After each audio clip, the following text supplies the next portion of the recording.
Les quais de Fécamp ont retrouvé une ambiance d'antan, une époque où l'on chargeait à la main les cales des voiliers.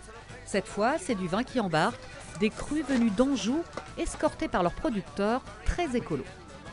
C'est une continuité un petit peu de ce que je fais dans mes vignes. Parce que moi je travaille mes vignes en agriculture biologique avec des chevaux. Et jusqu'à présent je transportais mon vin en camion.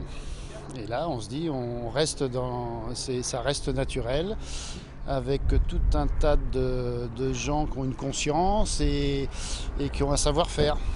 C'est Astérix, le patron du Mille-Pattes, qui est chargé d'amener la cargaison jusqu'en Angleterre. Une nouvelle mission pour ce vieux gréement fécampois, reconverti depuis quelques années en bateau de promenade pour passagers et pour jeunes en difficulté. Pour moi, on fait la quintessence de ce que j'aime.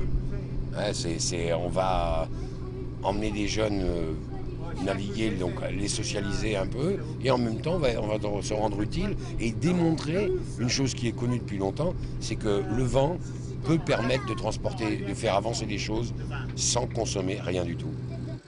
Économiquement, l'opération coûte un peu plus cher que le transport routier. Les bouteilles seront vendues quelques dizaines de centimes de plus. Mais pour l'affréteur, les acheteurs n'hésiteront pas à soutenir ce nouveau mode de livraison 100% écolo. On va être à peu près sur une demi-tonne de CO2 économisée selon les premières évaluations. Donc c'est à la fois humble, on ne va pas dire que c'est énorme, mais c'est finalement la seule façon de le faire et c'est déjà ça. Un vin plus cher, mais qui sera peut-être, comme certains crus, bonifié par le mouvement de la houle. Les Anglais pourront en juger ce soir avec une première livraison à Tilbury. Le Mille-Pattes remontera ensuite la Tamise pour livrer à Londres des échantillons et convaincre d'autres importateurs britanniques.